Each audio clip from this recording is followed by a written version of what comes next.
This is Peter Anderson Fisker, and this is Marius Nielsen. Together, these two men share an overwhelming passion for motors, a passion that is to help bring a new technological age to Denmark. Jeg har hørt det fra rigtig mange, som siger, Fisker var en gudbenådet konstruktør. This is the story of Nilfisk, one of the most famous companies in Danish commercial history. A company with high ambitions and high expectations. I sådan en organisation er der altid nogen, der træder ved siden af. Men der var altid plads til dem alligevel.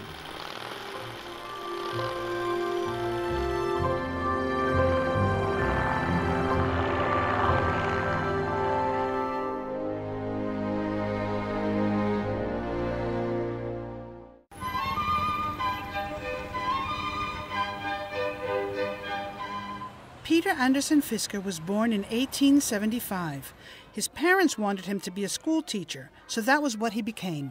Peter Andersen Fisker havde det ikke så godt med at være skolelærer. Han var ikke glad for at undervise børn, og han havde jo afprøvet det. Så søgte han i stedet for andre veje og fik sig så en elektroteknisk uddannelse. Og han havde så også som skolelærer valgt linjefaget matematik, som jo kom ham vældig meget til gavn i sit fremtidige virke. Torben Rislev, seen here, is today retired from his job as factory manager at Nilfisk, but he can clearly recall Peter Anderson Fisker. Når man så ham, så tænkte man, hvad søren, det er jo en meget koncentreret personlighed. Han så meget bestemt på folk. Hans stemme var sådan lidt høj i det, men man kunne se, at han var bestemt. Der var kraft i ham. On completing his education, Fisker wishes to travel. He spends time in the United States, Germany, and Scotland. While abroad, he decided to do something about his interest in motors.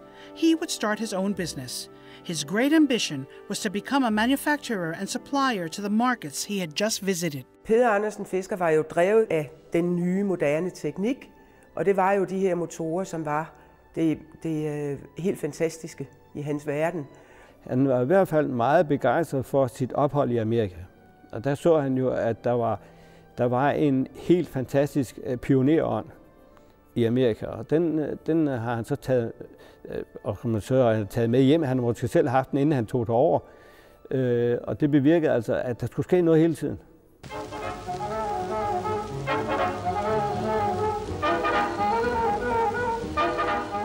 After a year spent working with the Danish motor manufacturers Thomas B. Trigg in Odense, Fisker had saved up 2,000 kroner. With this money, he rented a small backstreet workshop and started his business. Så gjorde han altså også det, at han slog en bræddevæg op inde på det her værksted, og bag ved den bræddevæg, der havde han sin seng.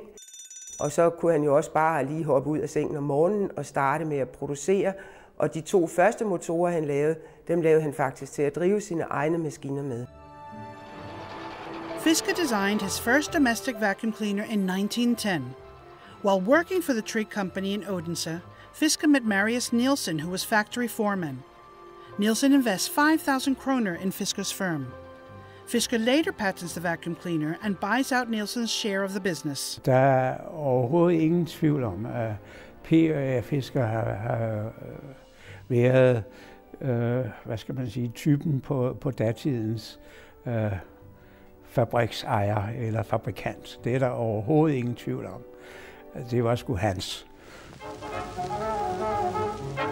Nilfisk vacuum cleaners are expensive for Danish families. Nilfisk therefore also introduces a hire purchase scheme. Når kunderne havde skrevet under på en afbetalingskontrakt og fik den her fine nye støvsuger med hjem, så fik de i tilgift en lille sparebøsse, som havde samme facon som støvsugeren. Og så kunne de hver dag proppe 20 øre i den her sparebøsse, og når måneden var gået, havde de til afdraget. Vælg en Nilfisk, vælg en Nilfisk. Den koster jo kun 20 øre om dagen at anskaffe. Ja, det kan da enhver overkomme. The firm continued to be called Fisker and Nielsen, even though Nielsen had left. The factory is working to full capacity, and Nilfisk vacuum cleaners earn a reputation as some of the best in the world. But Peter Anderson Fisker is not the type of man to simply rest on his laurels. P.A. Fisker karakteriseres ved, i hvert fald i hans yngre dage, som en mand, der altid var i gang med at lave en ny udvikling af et eller andet. Og det gik jo hele tiden på noget med fabrikken.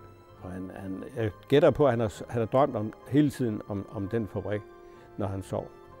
Fisker's dedication to his business paid off. Within a few years, Fisker and Nielsen has dealers in 21 countries. In a word, one of the secrets behind the company's growing success is marketing. Torsk og hornfisk andre priser.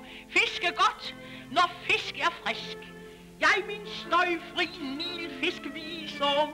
Denne stum som andre fisk. Among those who fell for Nilfisk vacuum cleaners and was maybe also seduced by its advertising was Danish Prime Minister Thorvald Stauning. In need of a new vacuum cleaner, he sent the company the following letter.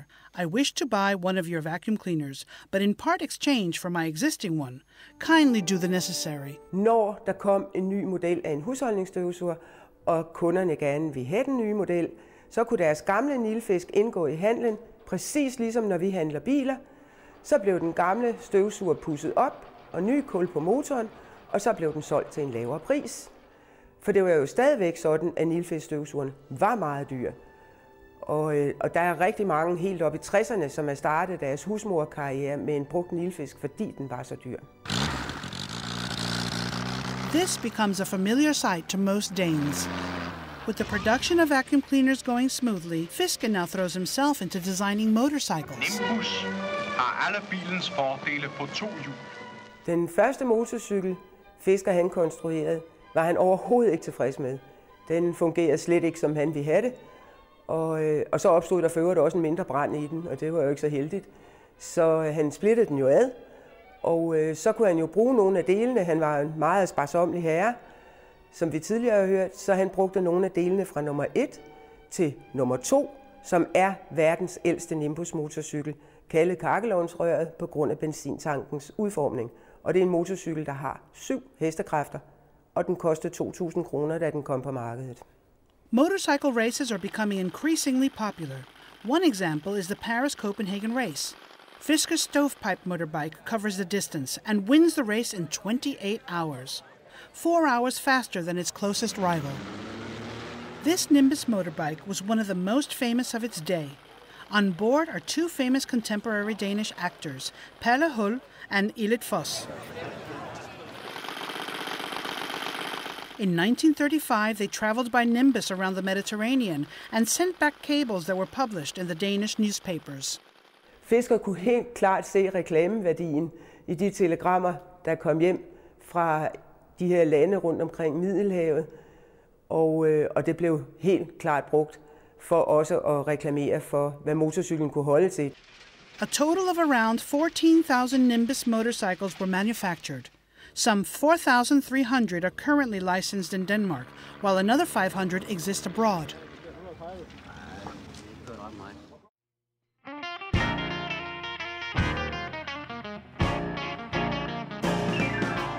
It's now 1954, and Nilfisk reaches a new milestone with the production of 1 million vacuum cleaners. In the years ahead, Nilfisk will become still more famous worldwide. Nilfisk's sales success is based on a very aggressive export policy.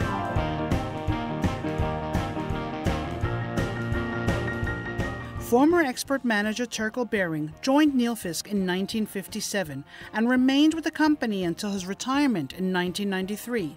He clearly recalls Nilfisk's strenuous efforts in export markets. Altså, når vi havde så stor en succes i udlandet, så skyldes det i allerhøjeste grad de udenlandsdirektører, vi havde. Der var mange virkelig dygtige folk imellem.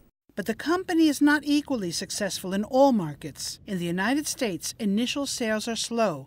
Vi havde faktisk ikke haft held med os. Vi havde tabt en gruelig masse penge. Jeg tror, det var $272,000. Der var mange penge dengang. When Fisker hears about the company's U.S. losses, he turns up in person in Bering's office with his son Erik Fisker, who became company managing director in 1955. Men der kom han sammen med den administrerende direktør Erik Fisker ind til mig på det lille kontor, jeg havde.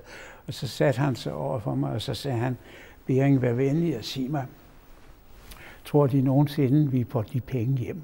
Jeg sagde til ham, nej, herr Fisker, det tror jeg ikke. Jeg var fuldstændig knust. Hvorpå han så kiggede på Erik Fisker, og sagde han, Erik, du hørte, hvad Bering sagde, så streger vi det. Despite the early losses, the United States is later to become a successful export market for Nilfisk. The impetus for this success came partly from contracts with the U.S. Navy.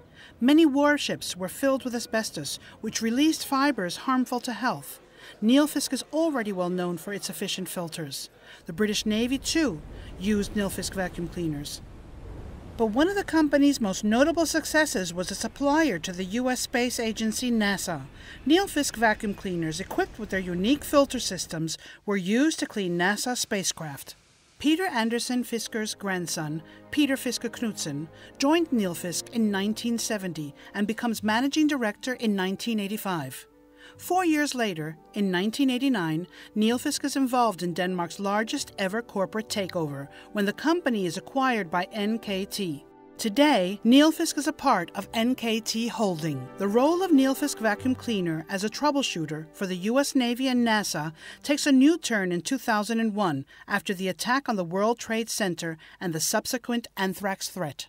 Disse breve med miltbrandbakterier forårsagede jo, at det amerikanske postvæsen var i højt alarmberedskab. De er jo frygtelig farlige, og man var jo nødt til at gøre noget ved det. Og det man gjorde, det var, at man indkøbte store mængder af Nilfisk støvsuger, så man kunne få gjort rent i alle kroge og hjørner og få alt mistænkeligt pulver suget op. Now named Nilfisk Advance, the company is one of the world's largest manufacturers of professional cleaning equipment. The core component in today's production program, which includes everything from high-pressure washers to cleaning equipment for aircraft runways, is still the electric motor. And there is no doubt that Peter Anderson Fisker would have been proud of his company today.